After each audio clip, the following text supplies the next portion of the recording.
It is still informal. I have no notes, and faithful to my mission as a rapporteur, I really should try to report to you what transpired at that first session. And of course, everybody else in this audience would have, in 3 or 4 minutes, have summarized it differently than I do. The session started with a presentation by the chairman of the Planning and Grants Committee, Professor Grossman, who presented the structure of the present system of higher education. There can be no controversy on that, but in the second part of his presentation, he described the later developments where he emphasized this 5 years agreement that he has reached with the Treasury as a great achievement of the system, and I agree that it is an achievement. There was a price tag to it, because together with that there was a certain agreement that was reached, certain reform that was imposed on the university, and it is specifically this phase that caused I would say a deep, and is causing a deep controversy in our system. Professor Grossman described this as an achievement, as a reform that the universities accepted, and as a move that literally saved the universities, in his words. It is exactly that development that causes the major concerns that were expressed sometimes in fiery rhetoric and in alarming terms by Zehev Tadmor and Yehoshua Yortner. And Zehev, among other things, pointed out to one element in this development, which I think I would like to emphasize because I think it is a very important observation. Zehev talks about the crumbling of central systems, regularity system of our system, and crumbling in the sense, in 2 ways. One, in the sense that they are not able to cope with the development, and it seems that there is a certain runaway process that is taking place. And the other element is that they have been being politically almost overtaken. So this is one element which they have emphasized. Yehoshua Yortner described the whole process in the content of the Bashar report, which assessed the present situation and emphasized the red lights, the dangers that our system is facing. And on several occasions during these 2 days, our visitors from abroad have pressed us or challenged us really to define specifically what are the concerns, what do we fear. That happens in remarks from the floor, that happened at a meeting that we had during lunchtime, and the question was, is it only the money? And if I may make a remark on that, yes, the money is a major issue.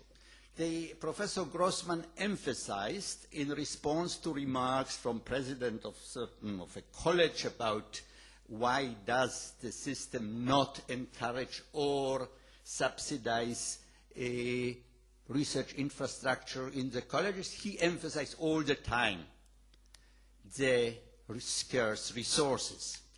But in my view, and I think in the view of my colleagues, it is not only the money. One concern is that in a large system with so many institutions, what is called this process of homogenization,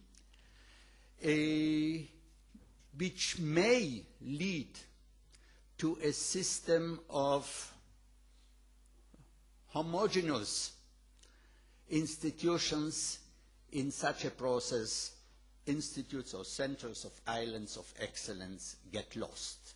Professor Harari, in one remark from the floor, made this very, very clear. So these are the remarks about these three reports, and I think that in the kind of rhetoric and the emphasis on research universities in these two reports, and in the remarks that they generated, the presentation by Professor Nava Benfi, the president of the Hadassah College, was a little bit remained in the shadow, and I would like to resurrect it from there because I believe that what she said deserves a very serious attention, although her presentation was full of question marks, but behind those question marks, I think were very powerful statements. It came from a president of a college who does not aspire to develop into a university and accepts and understands the notion of a diverse system, where the diversity here, we heard diversity in many contents yesterday and today, is diversity of institutions, and she is trying to redefine a kind of a mission based on excellence for an institution of the kind that she is leading. And she talks about the different concepts of excellence, and I believe that what she said reminds me of a report that was published about 10 years ago by the Carnegie Institute about, under the title, Scholarship Revisited. And that report urges us to revisit and to redefine the whole concept of scholarship, which until recently is based only on excellence in teaching and research. That report still adds to it two additional definitions of scholarship, and that is teaching, research, application, and integration. And I don't want to elaborate on the meaning of these two terms. They are very broad. They embrace many of the things that Nava alluded to. They embrace a number of the tasks that Chaim Harari today pointed out as the tasks for an institution. But in effect, the consequence is a multiple redefinition of what scholarship is about. And I think that, the presentation of Nava with the other two that I mentioned before really encompass not only the problem, but also hint at some directions that we should look into when we shall discuss immediately after that where from here. So thank you. Thank you very much. Yes, Sarah.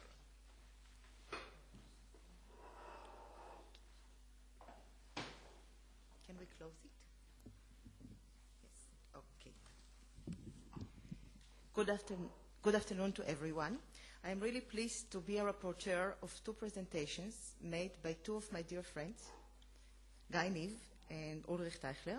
I had the chance to see Ulrich just a few days ago in a colloquium that was organized, international colloquium that was organized on higher education by the UNESCO Forum on Higher Education, Research and Knowledge.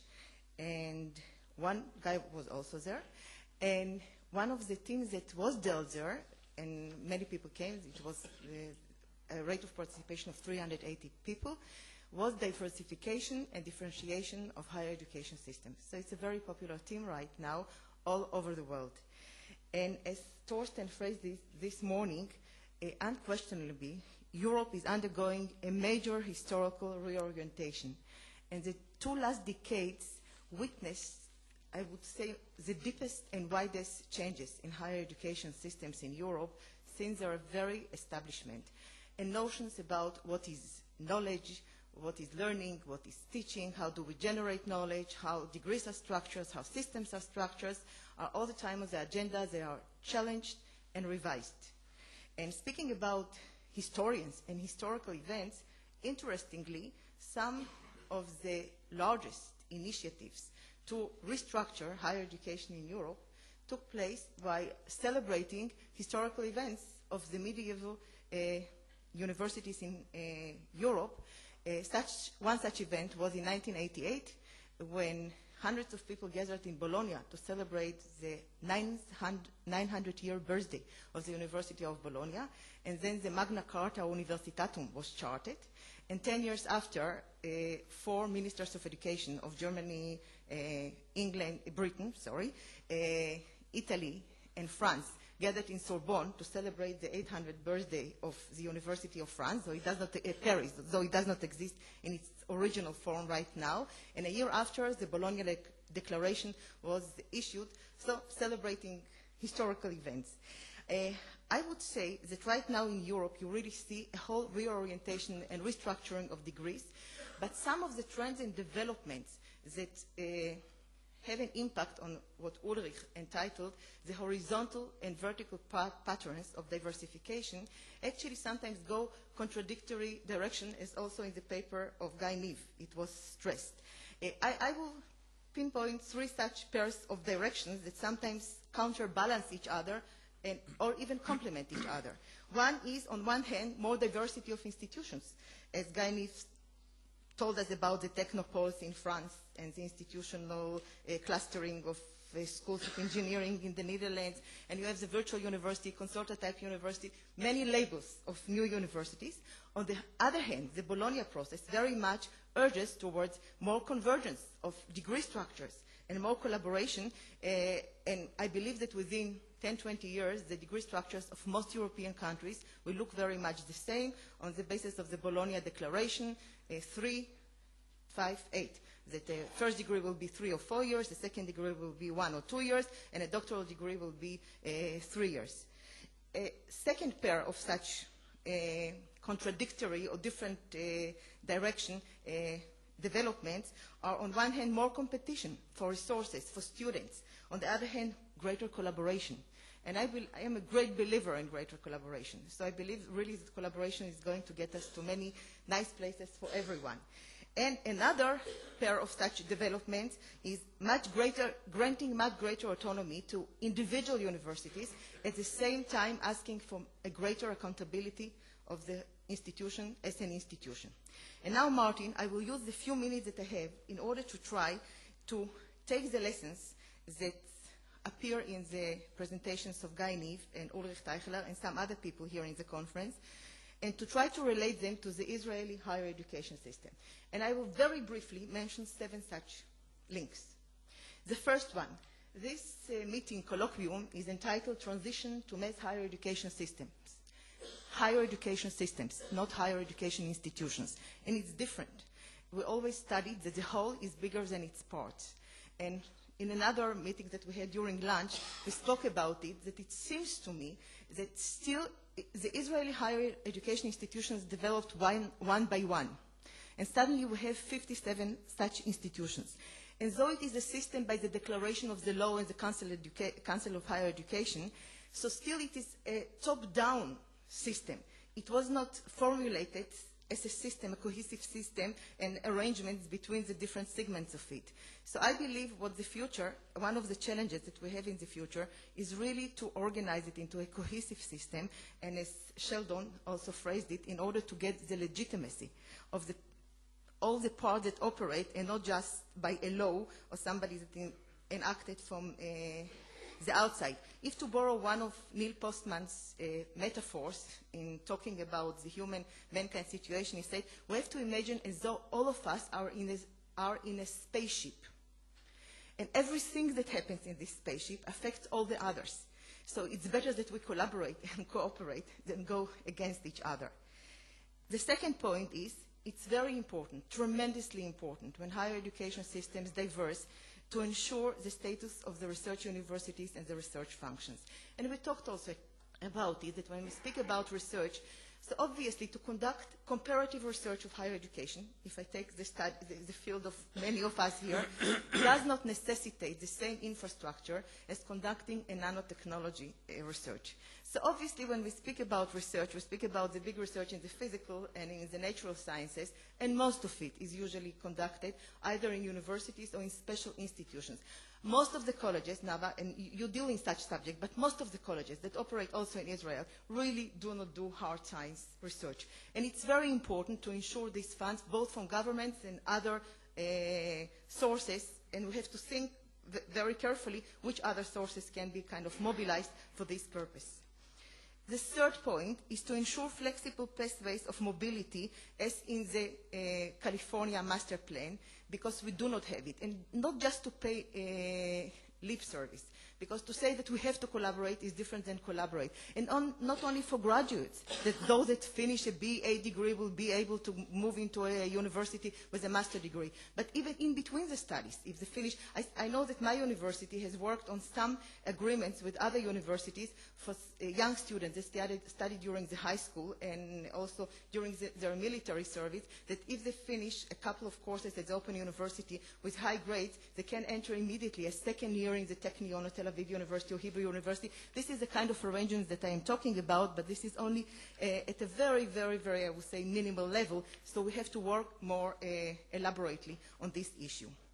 The fourth point is about going into the international arena, not only in research, because the Israeli research is very much internationally oriented, and Israeli researchers work very closely with friends and colleagues from other countries. But as far as it goes, and it concerns the higher education practices in teaching and learning, we are a very, very conservative system. And since our system was more modeled on the European model than on the American model, administratively we took from America, from the United States. But the teaching is more based on the idea of the Humboldtian University, and since even the Humboldtian University, as Guy pointed out, disappeared, and also as Torsten, it has not disappeared, but it right now moved in very many different directions. So I believe that we also have to take and to learn carefully what's happening right now in these areas, and also to be linked more to the practices that take place in other countries. It's very important, the fifth point, to revise our degree system but in relation to what's happening right now in Bologna, because Bologna is affecting right now all other countries all over the world. When I attended now the UNESCO Forum, so also the Asian universities in the Pacific Rim, Australia, of course, and other parts, they are looking at what's happening in Bologna, and they are going to imitate something. So we do not have to imitate or to implement exactly what's happening there. But it's very important that for our graduates of all degrees, their studies will be related to whatever goes on right now in Europe. So this is something which we have to look very carefully. And I really believe that the master degree system that we have here is a master that has developed and has no equivalent in any other part of the world. The median time of a master here is not 1 year and not 2 years, but 4 and something years. And the thesis, I saw that when Professor Schechter yesterday spoke, he was very, I would say, happy to say that some of the master degrees in colleges get the permission from the Council of Higher Education to grant a master degree with a thesis. But I would put a question mark. Is really a thesis, the way it operates now, necessary? Because you can get into Harvard and into Stanford and UC Berkeley without completing a master degree with a thesis. So maybe we should decide that this is the best way to go, but still we have to put a question mark about it. And also I would say that the doctoral studies, not in the natural studies, not the the mathematics in this field that are very much like in other places, but I would say that the social studies and humanities, their PhD studies have also to be restructured in what Guy calls the doctoral studies that also started in Europe quite lately, in 1998, to restructure the doctoral studies, and we have the International Max Planck Research Schools and different other innovations that are going in this area, so we have to look very carefully into it and to see how it relates to our experience. The two last points. We do not have only to rethink and revise whatever is going in our institutions, but also the Council for Higher Education, with all due respect, and also the VATAT, the PBC. They actually came into existence when we had a very few number of universities, even not all the 7 or 8 universities. And right now we have 57 institutions. So I think not only the missions of the higher education institutions have to be rethought, but also the mission and the structure and operation of the Council of Higher Education and the VATAT functions. And I also said it in VATAT, so when I had a chance to lecture there, so I really think it's very, very important because some of the practices are totally outdated, and it's impossible that each new program of each higher education institution had to get an approval of the Council of Higher Education. It usually takes 2, 3, 4, 5 years. And the last point is how much more beneficial it is to be proactive rather than reactive. And we saw it all over the places. Also, the Master Plan of California, I remember that when I read the memoirs of Clark Kerr describing he was an architect, and Sheldon summarized it in one of the books of the Center for Higher Education in Berkeley, that at a certain point there was a feeling that everything is going to explode and no agreement will take place. But then he put the alternative to the participants and showed them that if they are not going to agree, then something will be enforced on them from the outside. And this alternative convinced them to sign. So I believe that being proactive in whatever we do is much more important than reactive, which was the situation up till now on many, many issues. Thank you very much. Well, thank you, Sarah. Very helpful. I think our next speaker is Torsten. You want Torsten? No. Oh, all right. Oh, I'm sorry. I didn't see him. That's what's known as being proactive. No. I've just summarised very briefly the session on government, academia, society relations in an expanding system. Inevitably, in a time of rapid expansion of higher education systems and diversification, higher education, government relations are very important. There will be strain, there will be tensions. There'll be need for additional resources, and governments will find it difficult to get those resources, and so they'll look forward to the possibility of efficiencies, to get people to do more with less. Inevitably, when you have a growing and ambitious college sector, there'll be pressures coming there to offer new courses, more senior courses. Perhaps some institutions will ask for special favours to be able to cross the line into another sector. In our country, it's even the elite universities sometimes make special pleading. We've got a small group of universities who see themselves being really superior to the rest. And they've tried to convince the government that we really need a couple of world-class universities. And of course the answer is that the government should give them massive amounts of additional resource and they'll be world-class. That'll do something special. Let me talk very briefly about the 4 presentations. I think David Gardner gave an excellent presentation about what is a model system that's impressed many of us. 3 things I want to talk about that just impressed me about what he said. One was the original master plan. My understanding, it was a bottom-up exercise. It was really the various components of the higher education sector got together. They managed to get agreement about the missions and the roles of each of the sectors and how they'd relate to one another. And then they got government endorsement. And it raises the question, whether there's any possibility in this society for higher education institutions collectively to try to get an understanding, agreement of particular roles and missions and how the various sectors might relate. The second thing is that it's interesting what was in the master plan.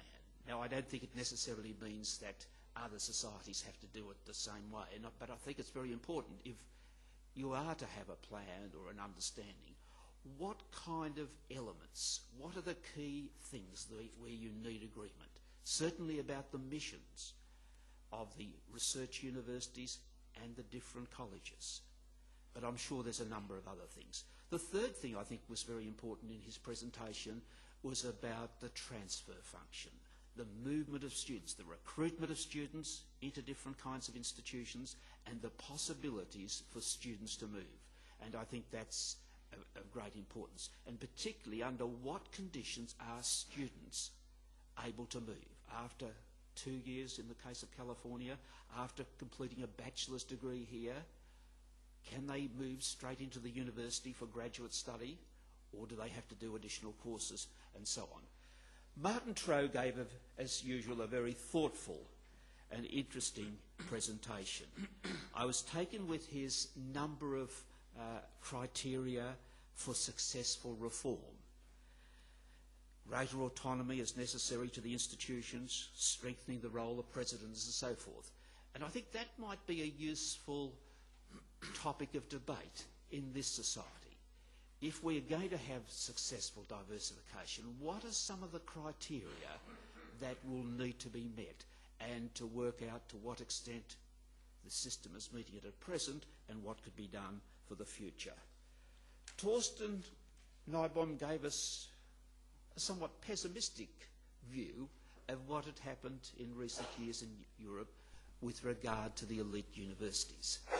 And there's a lesson there, I think, in terms of diversification, that we have appropriate measures and strategies to protect the role of research-intensive universities. There's different ways that it can be done, but I think that protecting that capacity is of great importance to this society.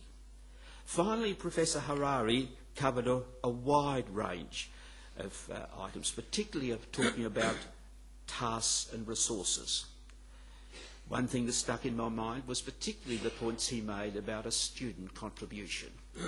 And I think there are very important questions about what the student contribution should be, whether it's actually fees or some kind of graduate tax repaid later, and also questions about whether different fields of study should have different course levels. His very sensible suggestion was that the level should be the real cost of the cheapest field. And I think that's a very thoughtful point to finish on.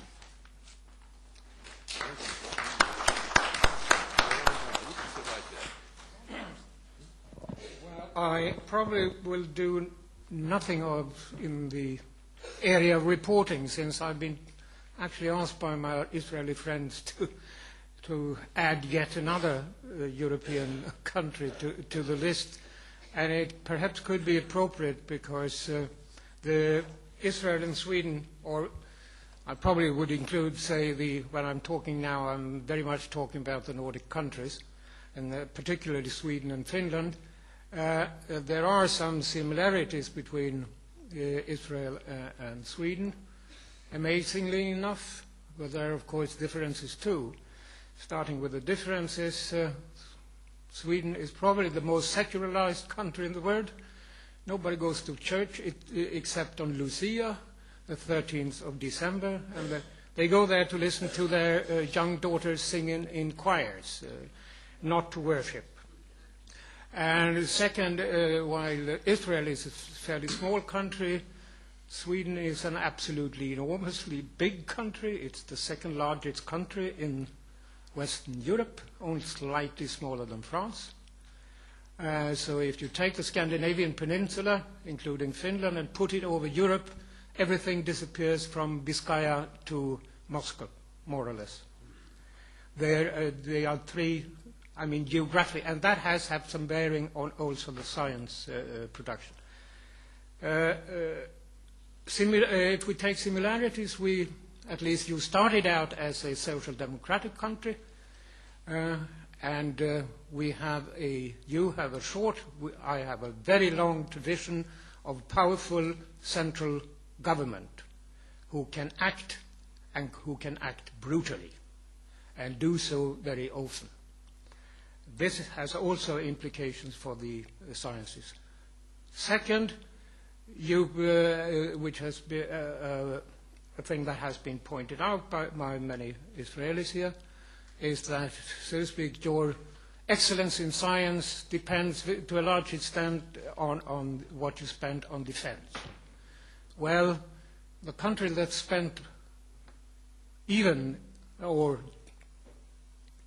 nearly just as much on defense between 1945 and 1970 was Sweden.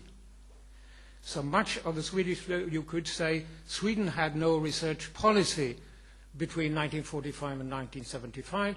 It had a defense policy, and that ruled 75% of the entire spending on R&D between those years. The remaining 25% was not actually research policy either. It was the building up of the social welfare state. That's why the rest of the research funds went to medicine. And the remaining parts of the system, humanities and social sciences, had to divide up nothing between themselves. So there are, but then it could be interesting to reflect that you saw the table of citation index in the sciences and biomedicine, I think it was, and computer science.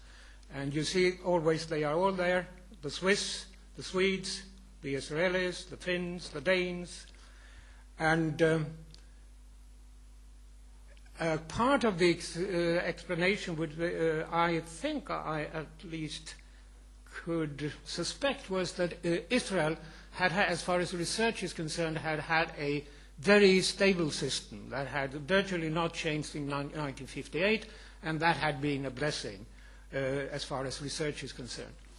Well, if that is a blessing in Israel, Sweden is the totally opposite case. You could say that Swedish higher education and research, organizational research funding, has been in perpetual reform since 1968.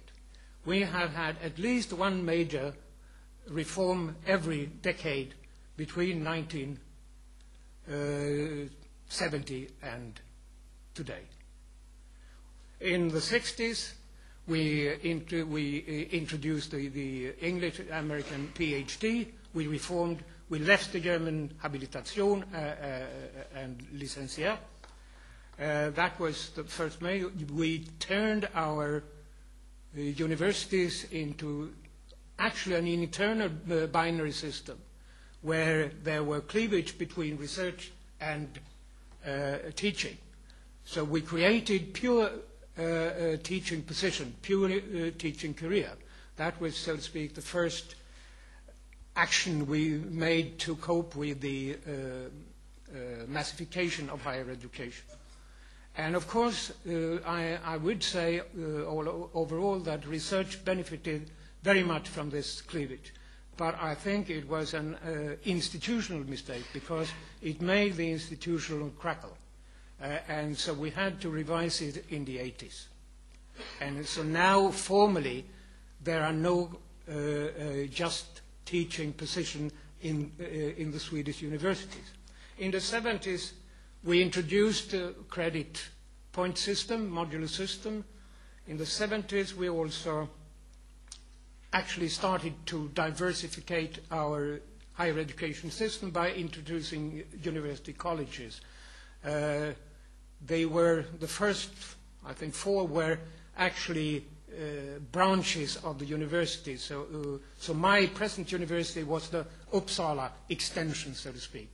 But in the 70s, then came an array of regional colleges. So now we have, all in all, 28, I think, university colleges all over the place.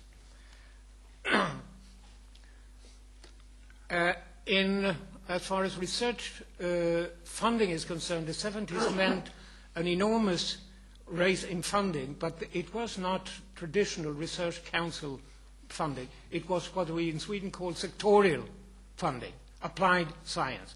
And this system was paid outside from the respective sector of research. But the money came into the university. And there is another similarity, I think, between Israel and Sweden. 99%, with a little exaggeration, of the research in Sweden is done in the university system. We have refrained from a Max Planck, an institute sector. And And this, I think, is we have to think, both of us, both countries, because then our research system is very vulnerable for changes in the higher education system. I mean, Germany could survive because they had the Fraunhofer Institute, the Max Planck Institute, the Blaue Liste, Helmholtz, an array of institutes. And I would say that France also could keep up, so to speak, and be competitive in many fields of science because they had their institute sector. But in Sweden and in Israel, we have, so to speak, protect our higher education system. Otherwise, we kill our research system. If we are not, of course, which is an alternative, we're saying we're going down the road that research will be, from now on, carried out in research institute, and the universities will be teaching institutions. That is, of course, an option. I'm an old man and I'm a very conservative man, so I wouldn't gladly see that solution come true. Then we come to the 80s. I think you could actually call that a period of re-academization, because of the reforms in the 70s had a vocational. I mean, formerly everything in the university, all programs were supposed to be vocationally oriented, even the humanities. But since the student had an option not to take those programs, but to move, so to speak, free courses, Sweden never had the majority of the students going to the regular programs. And I mean, in the middle 80s, it became almost ridiculous, where you had 10% of the students going the right way and 90% of the students going the wrong way. So the minister decided that he faced facts and said no more vocational programs. And I think that was a major reform. And also, that's when we actually abolished this cleavage or divide between a teaching career and the research career. The 90s was, in all senses, quite revolutionary in Sweden. It started in 93, when the universities and the state, so to speak, separated ways. Previously, the university had been directly, so to speak, under the king, more or less, or the government. Now the university, so to speak, was a major deregulation. So the universities got the right to hire and fire professors. That was previously done by the government. We introduced a system of individual salaries, so now the salary span is probably not as big as in the US, but not far from it. Also within an institution or within a subject. I mean, in history, there are fairly large differences between the highest paid professor and the lowest paid professor in the same sector. And so this was a revolution. But the major revolution perhaps was in research funding, because the liberal conservative government that came into being actually established from old social democratic pension funds 5 in the Swedish setting huge foundations.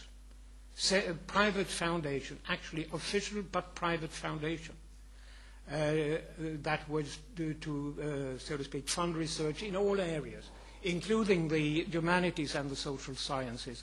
So the Bank of Sweden Foundation, which is only promoting research in the humanities and social science, got 1.5 billion Swedish krona, which is how much?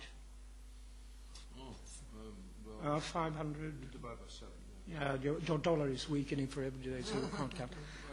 No, but it was $200 million. Yeah, so it's probably in the field of social sciences and humanities, probably the largest foundation in Europe, because the other large, the Volkswagen, they are giving money to everybody else. So the amount going to social sciences. And also for the natural sciences, 2 major foundations were created. And at the same time, you could say we went over from block grant funding to competitive funding. So gradually, more and more of the money, and certainly the research money, is now distributed after competition.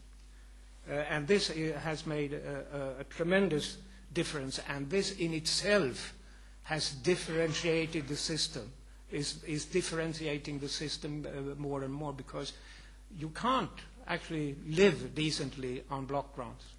If you are not getting, because it's the, if you're not, so to speak, attracting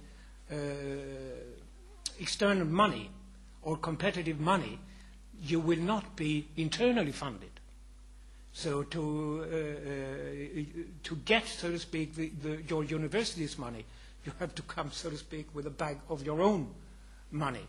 And this has had an enormous impact on higher education, on also the higher education system. And I would say it was also, because up to 1995, you could say that Sweden was, in a way, an exception, or the Nordic countries were an exception, because we couldn't say honestly that we were underfunded until 95. But now we have, so to speak, after the, so to speak, opening up of competitive money, the Swedes and also the other Nordic countries has gone a little bit on the same road, down the same road as Europe, that the universities are basically underfunded. So if you don't attract competitive money, you are in trouble. And in these late days, we have also said that we will introduce fees in the system for foreign students. And I don't know if it's a way to keep out the Germans, because they are coming in hordes. But and the Chinese and the Indians, and of course that's flattering, but it will eventually become too expensive for us to pay all the Chinese students who come. So there, and I think there are structural reforms. I would say one of the, and in your case, quite interesting reform, that the binary system we introduced in the 70s, we are actually now, and now there is a formal decree from the government that there will be no academic drift. There will be no more Swedish universities, period. And this has led to a rather rapid emerging discussion on merging. So my university is currently actually discussing to merge with one university, a nearby university college in Västerås, who is closely connected with the ASEA Brown Boveri research facilities and is excellent technical university, so that we will get rid of our technical faculty and instead, so to speak, buy the young boys in Västerås and make it our technical faculty. And these discussions are carried on all over Sweden. So I see in the future a reduction in the number, the formal number of higher education institutions in Sweden. A dramatic reduction, because, as I said, we are a brutal people. Well, thank you. That's great. Thank you very much. I'll throw the floor open for a question, but I have a question. What is your demographic situation? How does that bear on the future demand? And I think that's relevant for numbers of countries. There's the story in Japan. Do you know how many kids I have? Well, I know about you. No,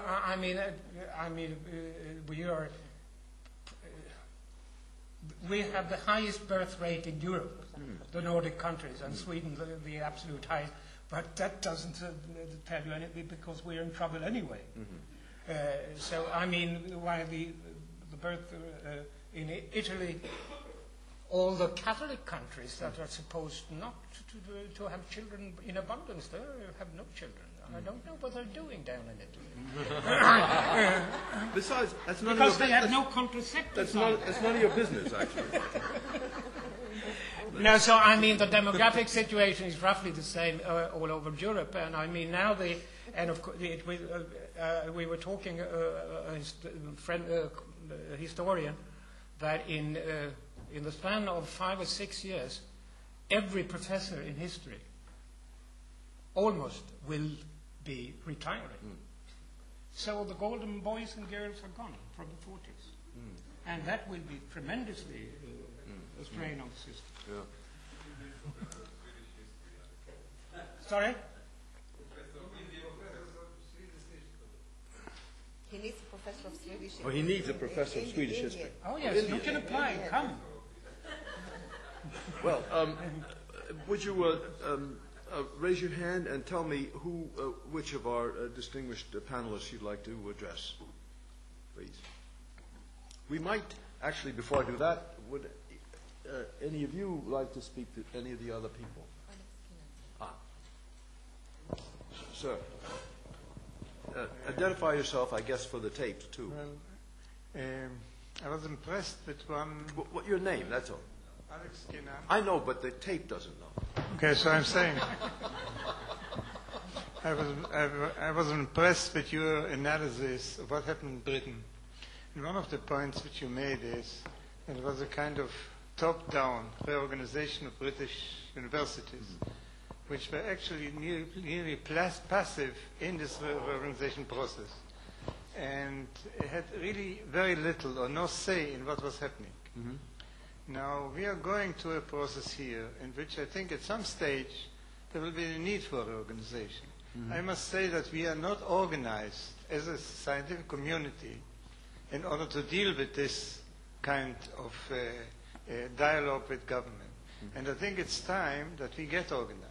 And there's one thing which I got from this, that there is a need for a new dialogue about the future of higher education in this country, in which I think we, members of the academic community, should actively participate and not wait until things are being decided outside. Now, for a while we thought that the Planning and Grant Commission, in a sense, is representing the academic community. It doesn't seem the case now. And this is one more reason that we have to get organized in this field. I mean, this is one point which I would like to make. The second point, before... that before. Yes. Organization is good. One can hardly argue against organization. But that does not necessarily answer your question. The Brits had an organization, the CVCP, a Committee of Vice Chancellors and Principals. It's internally was so divided among the leaders of the different kinds of institutions that it was, that and other reasons, it was totally passive and no use at all in this dialogue. So I don't urge you not to develop an organization, but to be sensitive to the possibility that the organization can be such an organization that it might be able to speak with something like a coordinated and consistent voice. Okay, I'm sorry, that was just my reply to me. Please. I'd like to respond to that as well, because if there is anything that really impressed me at this meeting, and also the last remarks of Sarah, which summarized it so well, is the lack of any bottom-up processes in the last few years in the shaping up of our binary system compared to other places and the need for that. And as Alex Kainan pointed out, we are not, as a community, well organized to conduct such a dialogue.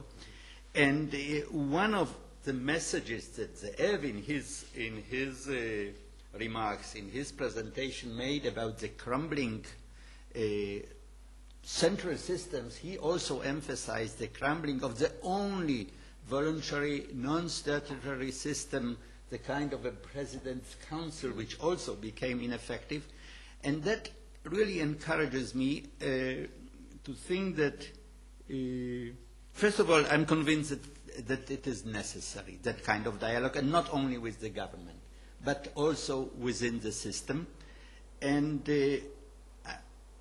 I believe that Bashar organization has an even more important role to play if it does it right and if it brings into the dialogue other representatives of the sector, because it already has initiated a lot of the public debate that now takes place around that.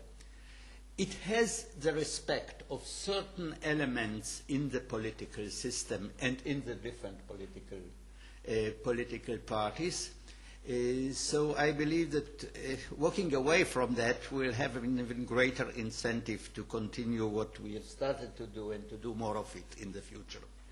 Martin, may I also add to this, because along the same line, I fully agree with what Alex and Hanok said. What I'm walking away here with is exactly that same notion. We do not have a dialogue among universities and colleges, which is the key issue in many respects. Unlike the example that Sarah gave of a spaceship, that we are all in the same spaceship, I have a different analogy. Spaceship at least goes somewhere. But I think it's more like the prisoner's dilemma. If we cooperate, we both win. If we don't, we both lose.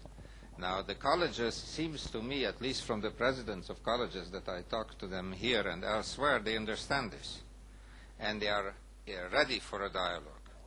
The universities, on the other hand, for reasons that Hanok said and others, and using the phrase that Thorsten told me last night at the dinner, the arrogance of weakness, because they are not strong and they appear to be arrogant, have to shed that arrogance and begin cooperating and getting into a dialogue. Because if that won't happen, we are both going to lose, and certainly the trend is that it will come top down and both of us will suffer from it. So I think this is a very important lesson that it seems most of us have learned. It was fascinating to discover that the California Master Plan, which I didn't know before, started through a dialogue from bottom up, and it succeeded. And if there is a collaboration and understanding between the 50 or 60 institutions today, no government, how ill will is, can stop that. It started from the bottom up, but it was very useful that there was the threat of the intervention from the top. That was now. This gentleman, I'm sorry, he had I broke off his. He had two questions. Hello? Yeah. Yes. One more point, and this is something which I don't have an answer. It's more an open question. We seem to be in Israel at this stage, the kind of crossroad between science policy and academic policy. We are having universities which we consider to be world-class universities, which would like to compete in the world, in the production of new knowledge and opening up new horizons. Now, those universities are underfunded. It is extremely difficult for first-class Israeli scientists to do their work here. Many of them are jumped from country to country. Many of them try to cooperate in all kinds of ways. The Israeli universities in general are suboptimal. They are sub-financed for research purposes. The infrastructure which we are able to create, especially in my field of molecular biology, which is advancing tremendously, which you need new equipment all the time, it's very difficult internationally to keep up. Now the number is 7. Somebody came up today and said we should have more university. I think this would be very counterproductive if we actually do this. Now, at the same time, most of this work is done by doctoral and postdoctoral students. We are creating actually more postdoctoral students than we can accept here as teachers in this country. To some extent, we are exporting minds abroad. Now, here you have, science policy, which would like to compete with the world, academic policy in which you cannot finance it, and you overproduce scientists to some extent.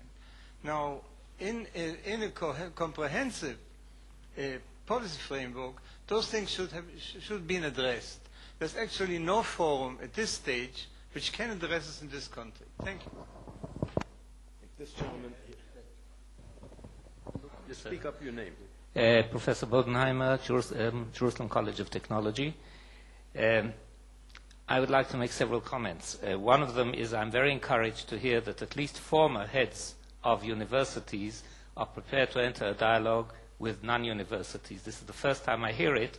At this point, I'm only hearing it from former heads of academic institutions. I hope that eventually we will see it from presidents of the universities themselves, but we are getting there. Second thing is, the suggestion was made, and I'd like to take that up immediately, that we should enter a dialogue, not an organization, a dialogue between the various institutes of higher education in Israel. I think that I can speak in the name of the non-university institutions in accepting that willingly, and I would suggest either Bashar should be the venue or the Ne'eman institution, which has very graciously hosted us here, one of the two. And finally, I would like to say that we've heard various analyses of the situation. I think if we are to make progress, we have to examine what are the agendas of each one of these groups. And only when we understand the agendas and we realize that we can keep those agendas, we can fulfill those agendas, that is when we will really get together and succeed to do something meaningful. And then I'm sure Vatat and the Malag will be delighted to follow. Thank you. This gentleman here.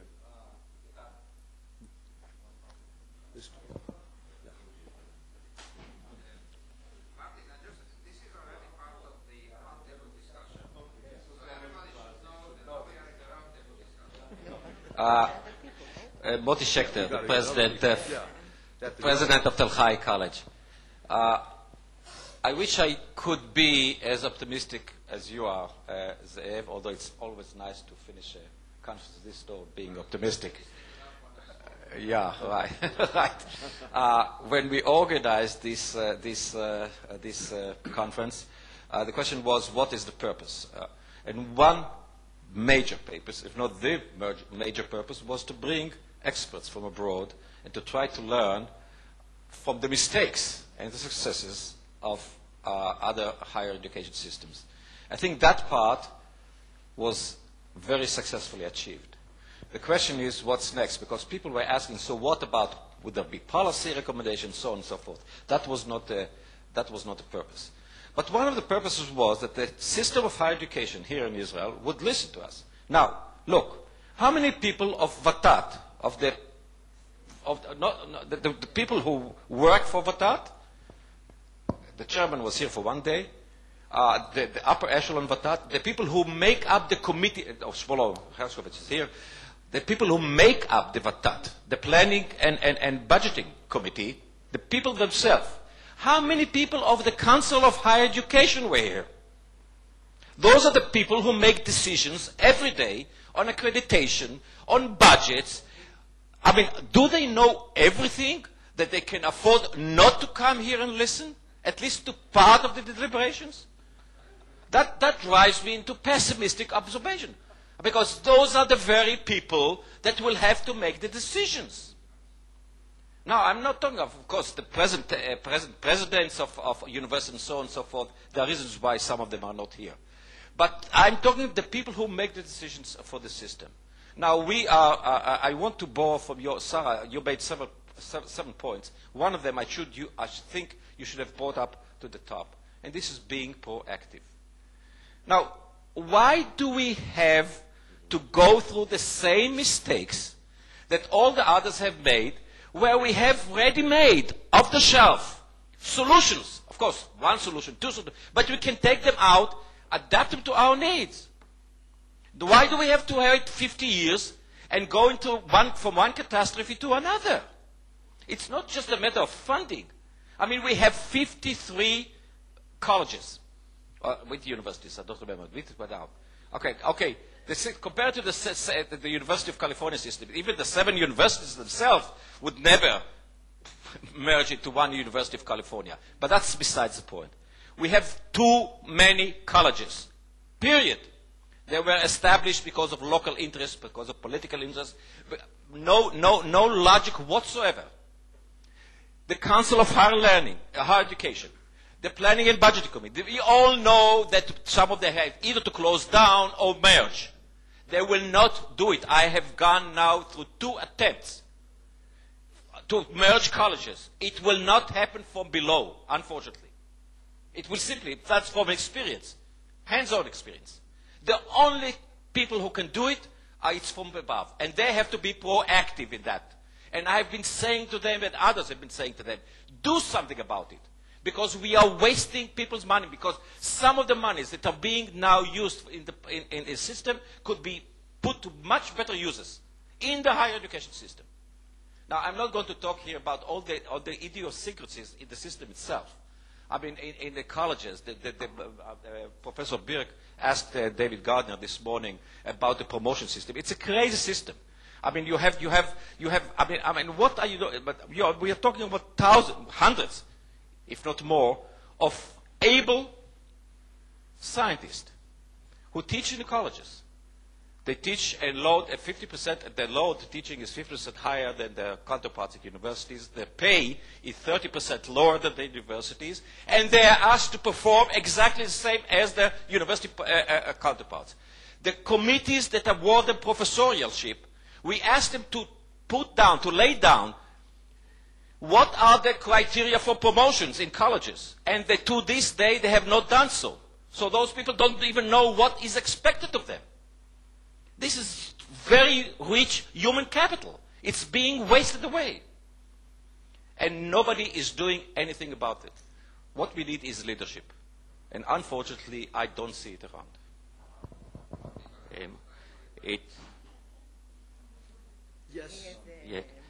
It sounds, I want to make, I want to make a comment. You know, hearing Moti, it sounds like a typical, Arnon Bentor from the Technion. Hearing Moti, it sounds like a typical Friday social evening in Israel when everyone is trying to cry about the system. And unfortunately, the system is not going to do anything. And I thought that the takeaway from a meeting of that kind is what we can try to do and push. And we know from our experience, it's not one step. You have to try and push from below and push from below until it makes a dent. And it sometimes doesn't make a dent. And maybe in most time it won't make a dent. But we still have to try and do it. And the question is, what do we do? We have been talking here of people saying, and I think it's the right way, to try and discuss it between us. What should be the plan? And it seems to me the first thing that we should do, and somehow we haven't addressed it properly, what are the missions of the higher education system? We are talking about mass higher education. We are teaching the masses. What are we going to teach them? What are the needs? It was mentioned with regard to the colleges that there is an issue of professional education. So what is the mission of the colleges? When the colleges were founded, it was claimed that their mission is going to be different. I don't know to what extent that has been defined. We perhaps cannot expect the government or the Higher Education Council to define it and do it on their own, which is their job. Maybe we should sit together and try to... I don't know. I know that it was said that... I tell you because I have been involved in it. Okay, but it was supposed to say... But what we are hearing here is one of the questions that how do the colleges become universities? So if they want to become universities, it's a different mission. What I'm saying, I don't have the answer right now, but I'm saying the first thing that we should do is try to identify the missions of the different bodies, the mission of the universities, the colleges, and try to work from their own. Certainly, we should have a much better dialogue between the universities and the colleges. We could think about some initial steps that we can take before taking some organizational steps, which are more difficult. And some examples have been mentioned here. What is a system that some of the college graduates could go to universities? That's something that can be done on the level of the universities, and you don't need the Council of Higher Education to make decisions for the universities. Some ideas regarding, how college professors or college teachers can participate in research which is done in universities. Again, those are steps that can be taken without any higher-up decision. So I think we should be trying to work at two levels. First of all, look at the system as a whole. What are the missions and what are the implications, what are the derivatives? And secondly, on a more acute level, to see what kind of steps that we can take right now to make the system a little more coherent and build up some trust between the two types of organization to be able to come up with a common plan. Certainly we cannot expect it, and I agree with Moti, we cannot expect that the Council of Higher Education will do it for us. Moti mentioned the example that the promotion committees didn't set what are the criteria for the promotion, so why don't the colleges that have their own organization set up a paper, what they think should be the criteria, and bring it up there and see maybe that could have an influence. But that's the only way to go right now. We can't expect anything from higher up to happen. And if we wait, and that's exactly what happened right now with the intervention of the Ministry of Treasury to force on the university changes in the governance system. We had the Maltz Committee 7 or 8 years ago, told us, look, there are some changes that need to be made. We are universities, we are funded by public money, we had accountability. They were telling us, we think something is wrong. What they were saying, and the report had many good things and many bad things, but the bottom line said, look, each university is different. Look into yourself, make the changes as you think right. None of the university responded. None of us did anything, and that's what happened.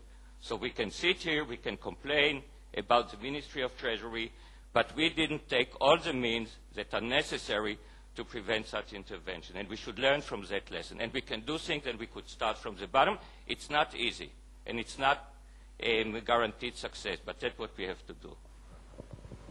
Thank you. Yes, I promise not to say anything before my friend Alex comes back, and he will be very angry.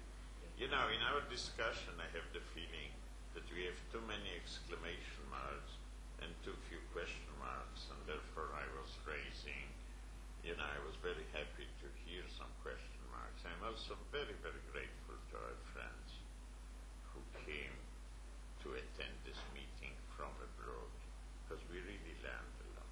And to paraphrase on you, Martin, I would formulate the Israeli challenge as a transition from allied to mass higher education system, as you say, but I will make one addition.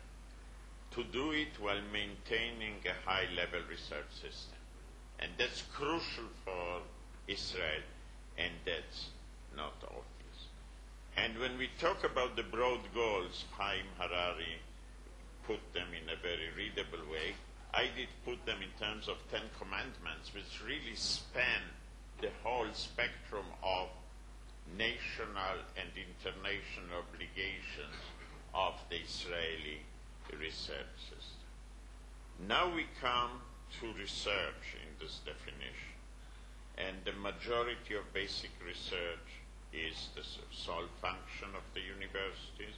The universities are moving to industrial research and to start of company. It's imperative for the state of Israel, which is a young nation, and it's a process of nation building, as Henry Osowski said it, to extend the research infrastructure and to conduct the research. And this is under very severe two types of constraints. Severe budgetary cuts, everyone says it. You called it also an academic regression. That's a very, very good term. But then we have another issue, which is optimization of resources on the national level. And, to sit here and to say we need more for the Israeli system, we are competing with school education. Now, I don't know to whom I will give more additions, to elementary and high schools or to the university system. We compete with extremely severe social needs. We compete with defense. Even after peace agreements, we shall need the defense budget for the next 100 years or so. So the name of the game, my friends, will be to optimize the resources, and we have one great advantage. We have the autonomy to allocate funds to the higher education system, which is still to a large extent autonomous from government intervention. If we don't do it, and here I agree very much with what you have said, in 5 years this will be over. So this is extremely important. So that brings me to implications for structure and function. And yesterday, with your permission, Mr. Chairman, there were some comments saying there is fear and anxiety. I don't think that I should be blamed for that, neither should my friend Zehev. There is a deep concern that in 10 years we shall have 55 mediocre universities. And this is not a slogan, my friends. We know the processes in this country, and this has to be avoided at all costs, not because the universities want a bigger chunk of budget. And I don't think I was ever blamed for asking for chunk of budget, but because of national policy and fulfilling the national goals and the international scientific goals of the higher education system. So the goals dictate different structure, function, and service of the college system and of the research university system. Last two sentences, Leslie said something that we call in Hebrew Bezrat Hashem, which means in good English, change the name and then you will have a solution. In Hebrew it also means with the help of God. So Bezrat Hashem, changing the name of the university and leaving it as a college and having a research university, I don't think that's a solution. I think the solution is to provide the checks and balances for different level of education in the research universities and the college, and to have the research centered in the universities. I will not go into details saying there is an outstanding college professor, what should he do? Maybe he should move to a university or focus his research in the university. In the University of California it happens. And I think that this will be the national service. Now, how to implement it, I will say only one statement, which maybe I have not been very clear yesterday.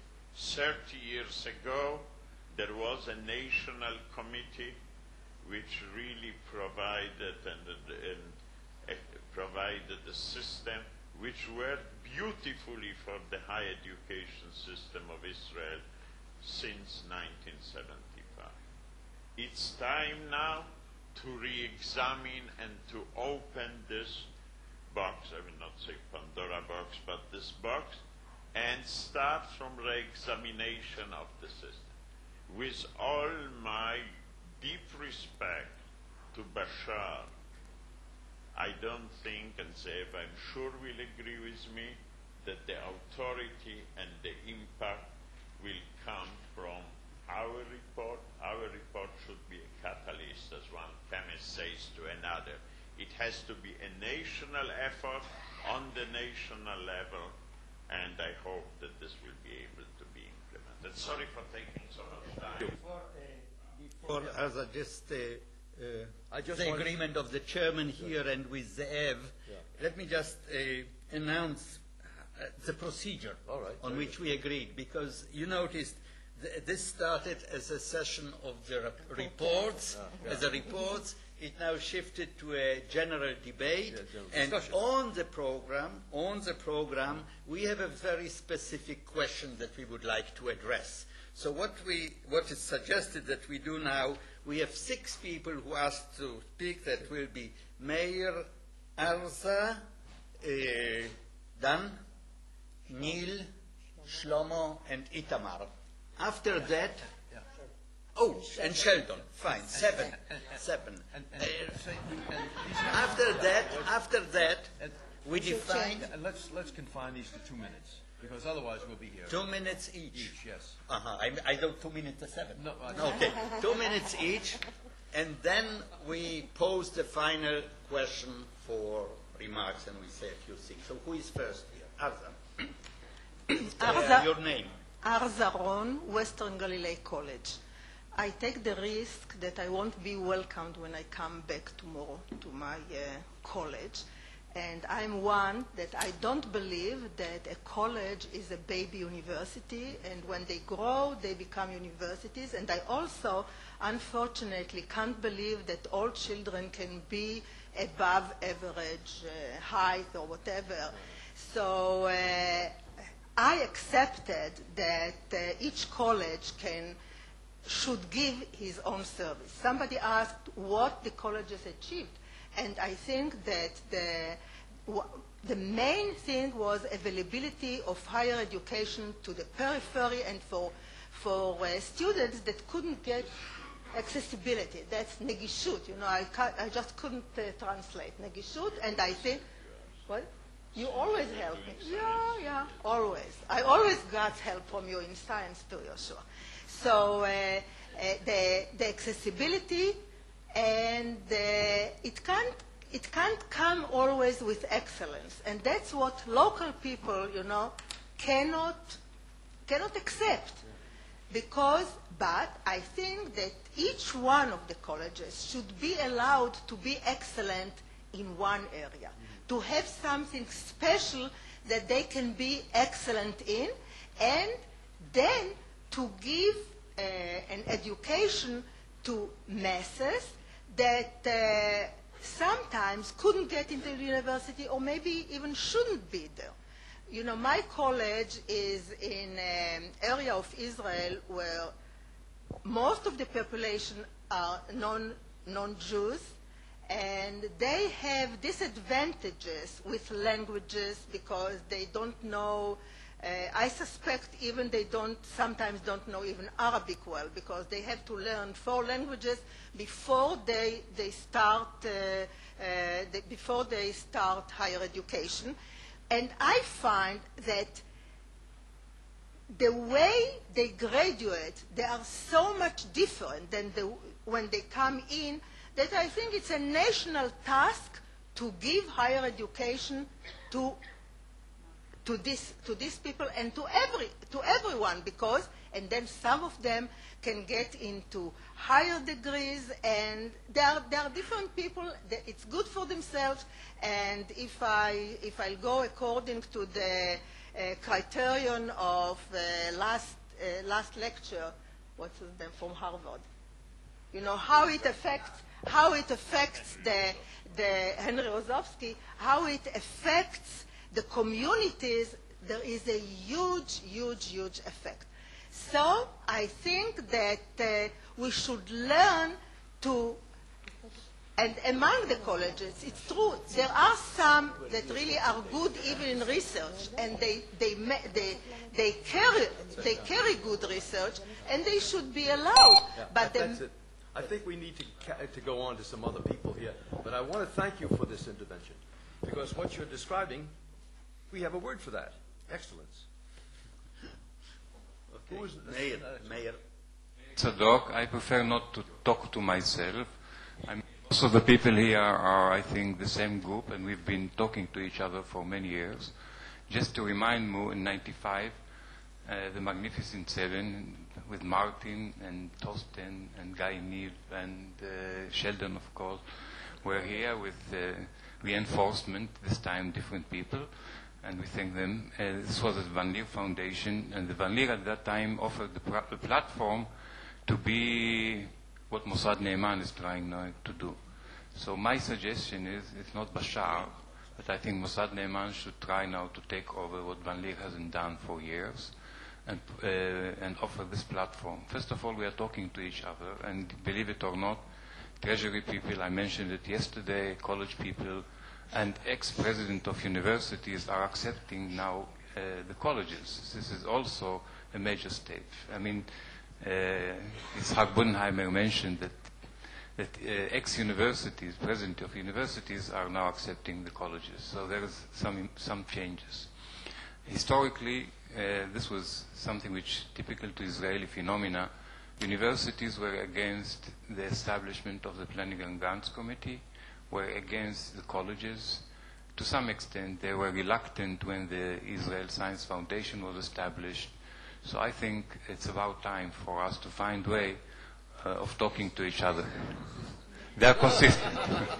So they are consistent. But Nadav Liron suggested that Mossad Neiman should be a platform for future discussions. I will certainly ask the Magnificent 7 or 8 to carry along with us and help us in the future too. The Academy, and I am the director, we are certainly ready to be part of this future discussion. Nadav Liron offered his offices, and I hope the Planning and Grants Committee and universities and colleges, and we should form something that would maintain the dialogue. We can't do it without getting foreign, should I say, foreign forces. And I relate to you as really foreign forces in this sense, because you make us talk to each other. So this is just the other thing I think we should come out of this meeting. We have to have, I don't know how to call it, a master plan is too technical. We should have your assistance to give some guidelines for future development. Some guidelines. I think it's, and I think we inside need it, because I can give an example from the Academy. We had the Minister of Science who actually appointed a committee to look into the Academy, which is unheard of in the Western world. So instead of sitting and expecting some kind of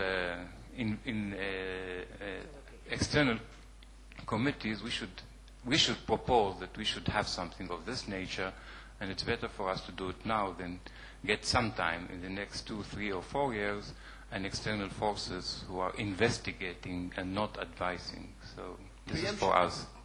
You're advocating preemption. Thank you, Maya. I'm not sure I should start now. Your name? Ma? My name is Dan Zaslavsky. I don't know how my task is called in English, the chairman of the National Council for Research and Development. Much of what was suggested here to be done, I consider my task to do it, and I'm very happy to hear the general spirit here. I think with this we can have a good start. I must mention a subject that was never mentioned here in our discussions, and I will not go into a great length. I think the management in the universities, at least those that I'm familiar with, is lousy. It's a very, very bad management.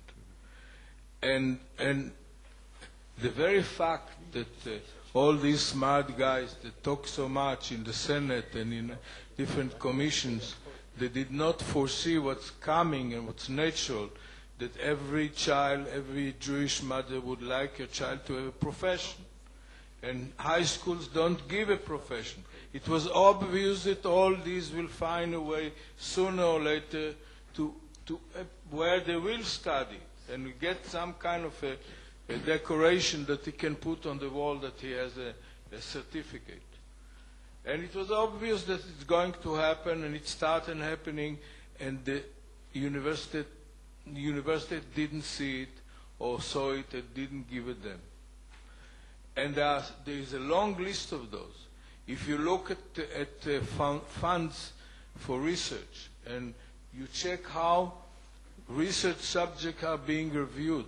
What proportion of the research project are old schmattes, as we say?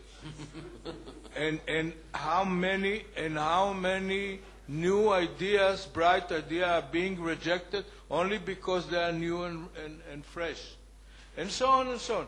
Any subject that I take, and any subject that I started studying, it's the same picture. There is a lousy management, let's call the name, a lousy management of the universities. And there must be some kind of a feedback and criticism and check. If this will not change, the university will go I don't know where. Yeah. You're speaking on a point of privilege. Of the old schmattes. Israel Science Foundation, which allocates $50 million per year, allocates the funds on the basis of excellence, scientific standard, extensive, exhaustive refereeing. It allocates about 35% of it allocates funds to 35 proposals which are submitted.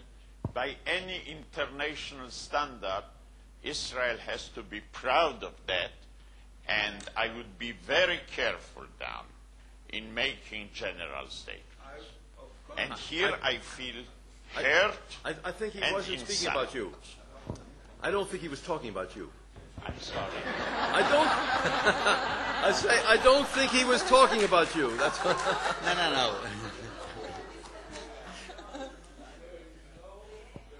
Feedback. There is no feedback on the reviewers. Many of their reviews are very poor work or intentional attempt to get rid of a competitor, and you have only thing you have to do to take a glimpse on a number of those. Look back at them and see. I can show you. Dan, you are now overdoing it because Gurion Meltzer and myself are on the board of the Israeli Science Foundation. So I call your attention. And now you are insulting more people here. Yeah, I think we have another speaker. Shlomo. Please, speak up. That's a tough act to follow. My name is Shlomo Hershkowitz from the Planning and Budgeting Committee. Professor Shlomo Grossman requested of me to apologize in his name for not being here. He was here all day yesterday and in the morning session, but had to go back to Jerusalem for a very important meeting. But I will certainly bring the deep concern that was mentioned here to his attention and to the attention of the entire Planning and Budgeting Committee. Feel assured. I would like to make a statement, though. Shlomo Grossman asked me to apologize, but what I'm going to say is in no way to be understood as being apologetic. I would like to give my own personal interpretation of what has happened in Israel over the last 15 to 20 years in terms of the massification of higher education, and perhaps bring about a broader understanding for our foreign guests about what the situation is in Israel, what has really changed, and why perhaps there is such a deep concern about what is going on. The massification of higher education in Israel began in the 1990s. It was, for most parts, planned. Many of the new institutions were planned by the Planning and Budgeting Committee well in advance of their opening, based on geographical distribution of the students, and we did some very major changes in the breakdown of Israeli students. As a result, there are non-funded institutions. There are perhaps 11 or 12 non-funded institutions which we have no jurisdiction over in terms of planning or budgeting. Once they meet the minimum academic requirements, they can open up according to our laws. We also have, at the present time, a separate system of teacher training colleges, which also represents today 24 institutions which are now undergoing a major reform. We are hoping that they will be reduced to 12. We don't know exactly what they're going to look like. This is in the present state a very, very hot issue. The massification of higher education more than doubled, more than tripled the number of students in Israel. It had a major impact on colleges, as we've mentioned, but it also had a major impact on the universities because massification, as was mentioned here, brings about many problems along with it, among them a lack of budgeting. The lack of budgeting brings about a commercialization of higher education, also in our best universities. Perhaps the best illustration of the commercialization of higher education is what has gone on in terms of the master's degree programs, where in 1991, 73% of all graduates of master's degree programs graduated on the thesis track, on the research track. Today, hardly less than a third of the students graduate on the teacher's track, and we've had a tremendous increase, a more than threefold increase in the number of master's degree recipients, a tremendous increase in the number of students who are finishing without thesis on very special programs that many of them were designed to meet specific audiences. There is no doubt that there is a problem here. I would mention another effect of the massification of higher education is the work that the very good piece of work that Hanoch has done as the chairman of a committee on university industry relations. And one of the recommendations, which we are still discussing, and I'm not so happy about, is Hanoch is suggesting that in terms of what's happening in Europe, we should give equal status alongside of teaching and research to the commercialization of research results, giving them equal status. I think that this is also something which is... I would word it differently. But this is something which is... That's not my wording. This is something which has come about as a result of the universities trying to look for additional funding sources in a period when these funding sources are not available. I'm looking at it as a trend. This has also had an impact on the Planning and Budgeting Committee. And I think that until 1997, we were in a very, very unique situation in Israel. The Planning and Budgeting Committee was established on the basis of the UGC, the University Grants Committee, in the UK, as a buffer organization between the universities and the government in order to protect the academic freedom of the universities. Up until 1995 and 1996, we worked in total solitude. Nobody interfered in the work of the Planning and Budgeting Committee.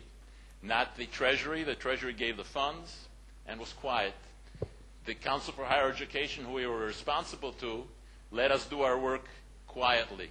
The Minister of Education, whoever he was and from whatever party he was quiet about what was going on in the Planning and Budgeting Committee and let us do our work with little or no interference from the outside. I think that's an extremely unique situation, and it's a situation which could not continue. One other thing that happened during this period was, even in the beginning, up until 1997, even though we had more than doubled the number of students in the system, the universities, a higher percentage of the budgets of the universities came from the government. In other words, in the period of tremendous growth, the percentage of funds coming from the government of the university budgets was actually growing. This was also something which could not continue indefinitely. And the changes began to happen, I believe, around 1997 with a report from the Comptroller General, the Mevaker HaMedina, who actually chastised the Council for Higher Education, chastised the Treasury, chastised perhaps even the Minister of Education for not interfering in what we were doing. We were spending billions of shkalim with no interference, with no one looking at what we were doing. And he was actually chastising them for not doing their work, for sitting along the side and not doing anything. Since then, the situation has changed tremendously. All the actors in the system are now beginning to actively get involved in what we are doing. The budget of higher education is one line at $1.4 billion, and it's one line with no breakdown. You can't have that kind of a budget in a system without politicians putting their eyes on it and trying to get their share of it. It's not something that's possible. The needs for transparency, the needs for accountability that have taken place have changed the situation and have changed the actors immediately around us tremendously and put us in a tremendously different situation. We are not as free as we were in the past to act and to lead. But I would also like to submit that the only reason for the existence of a buffer organization is if we're providing a function for the Treasury and for providing a function for the universities on the other side. If we do not provide that function, then very quickly we will end up like the buffer organization that was in Australia until 1990 and disappeared after a half a year debate and didn't come about. We will definitely go the way of the UGC and the HEFCA, which is now more or less a department of the Ministry of Education. I would submit that today, even today, with all the pressing problems and with all the concerns, we are providing a function, a buffer function, and a true buffer function between the universities and the governments, and that we are planning to continue this function as long as we can, as long as we have the minimum amount of belief within the system and with the government. Thank you very much. Thank you.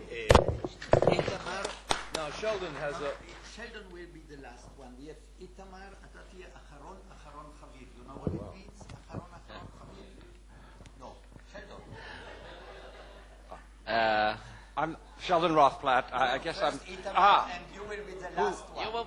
You'll be the last. I'll be the last, yeah. You'll be the last. Itamar now. Always.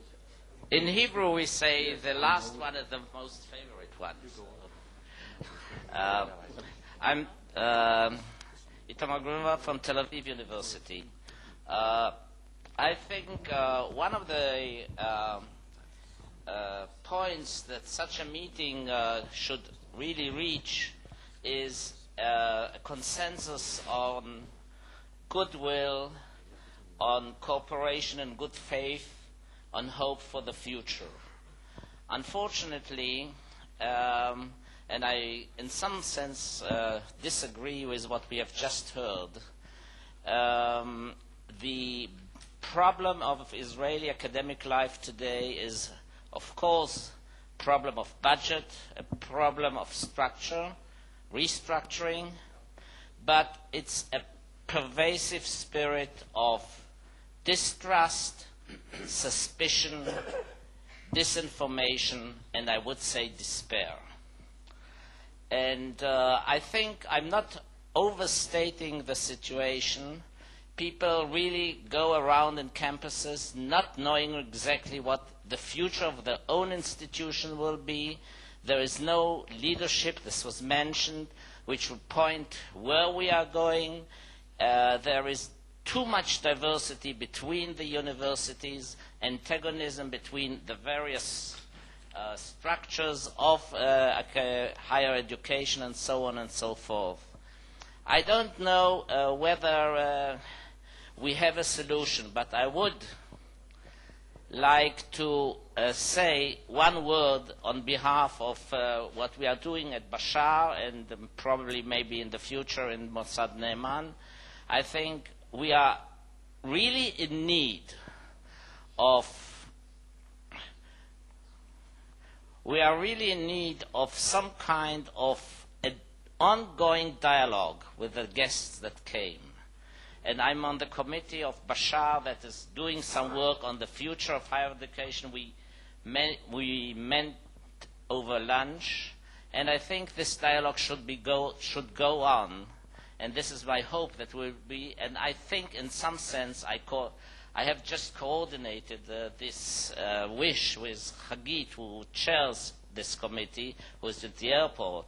She was also very much encouraging an ongoing dialogue in the future between the various participants who would be probably channels of bringing in ideas, some kind of guidance and cooperation and support.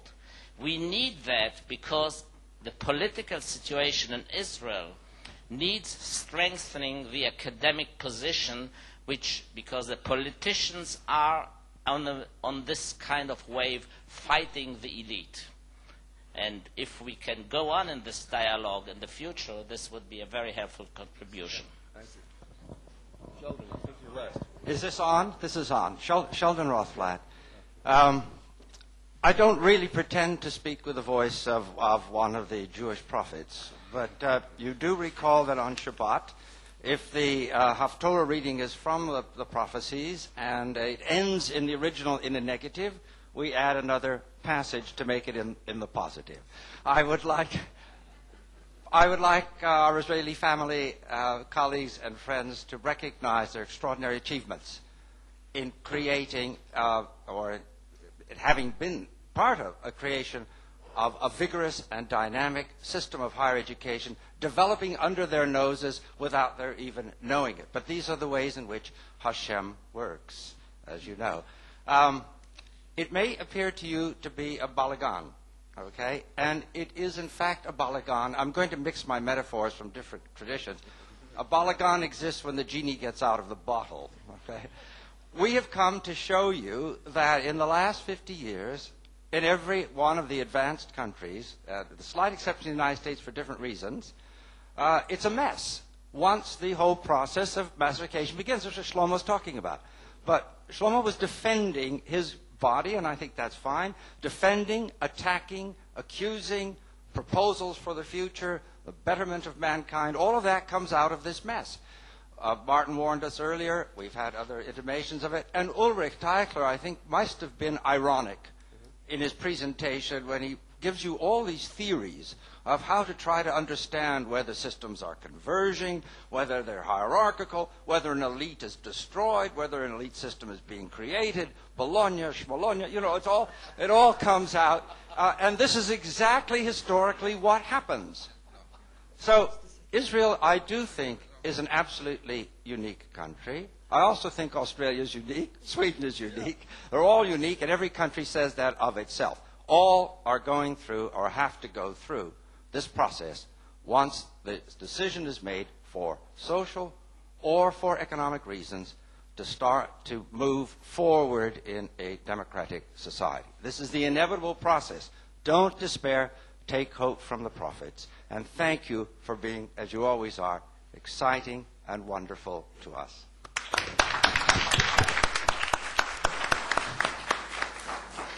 You know, I just want to close this and turn the matter over. Prophets also spoke about distraction. They also spoke about interference. There is a folk story in every language that I know, and you've all heard it. It's the story of the man who was driving along and confused. He stops, doesn't know where he is quite, and he asks a local chap, "Tell me, friend, can you tell me how to get to New Haven?" And the local man says to him, "Well, if I were going to New Haven, I wouldn't start from here." Well, I can only say, wherever you're all going, you're all, like the traveler, going to have to start from here. Thank you. Well, I think the subject of the roundtable discussion was really, or the question posed was that can we hammer out a new master plan for the higher education system in Israel? We won't start that debate now, but I think we have answered part of it in this discussion and in the past 2 days. I am rather optimistic on that we can work out a new kind of agreement, understanding, amanah in Hebrew, within the system, along the lines that Arnon Bentur said, others said, and so on. However, when we do that, and when that discussion started, and I am glad that Nadav volunteered our institute to be a platform for doing it, we have to remember 2 things. Number one, that the future of this country depends on science, and that science is being carried out in the research universities as the foundation of the Israeli science policy. That's the That's the foundation of the whole policy. Systematically and on purpose, we have not built research institute because we are a small country, and the sense was always that if we build one, it will quickly deteriorate to mediocrity. And universities, because their very nature, that can be maintained. So we must retain that. Second, that in the future, the next wave of innovation and the future of our economy and defense will not depend on what happens in the defense organization. It's not electronics and communications and computers, but more chemistry and biology. And that comes all from universities. So unless we retain and maintain our scientific basis, we have no future. We divided here a brochure. We distributed a brochure showing the accomplishments, the status of Israeli science, which was done by Gidi Shapsky, using bibliometric methods, which are not complete, but it give an indication. And the results, as far as the past is concerned, were very good. So then you can say that much of the research is no good. The facts don't support that. The Israeli science, based on current peer review methods, did provide good results so far. What we are concerned about, how to retain that in the future.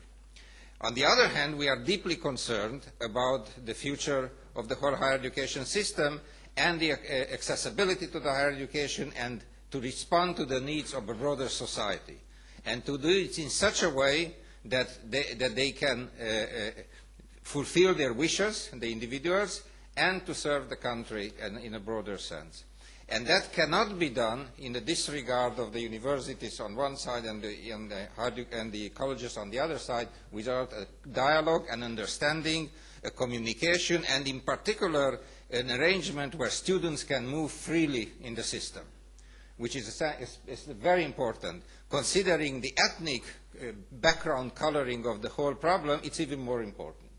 So I think I am still concerned, of course, from what's happening, and in fact the press picked it up because they interviewed me twice, and I'll receive the reverberations of that very soon from the Ministry of Education and elsewhere. But I am also hopeful as a result of this conference, because I think the dialogue had already started, in fact. You, our guests from abroad, were extremely useful. Mayor is right. That's a very necessary ingredient, because not only that you catalyze the discussion within the country, but also you bring in outstanding experience and knowledge on higher education system elsewhere. And that focuses our vision. Discussion, dialogue is very good, and arguments are very good, because only if you have an opponent, if you have arguments, can you shape really an idea and it makes sense. Otherwise, it turns out to be just some vague concept which will not work in the field. So I think that this conference was an exceptionally good conference. I thank you for all the speakers, all the contribution of the speakers from abroad and from Israel, and I hope that this will be the beginning of continuing work. Thank you very much.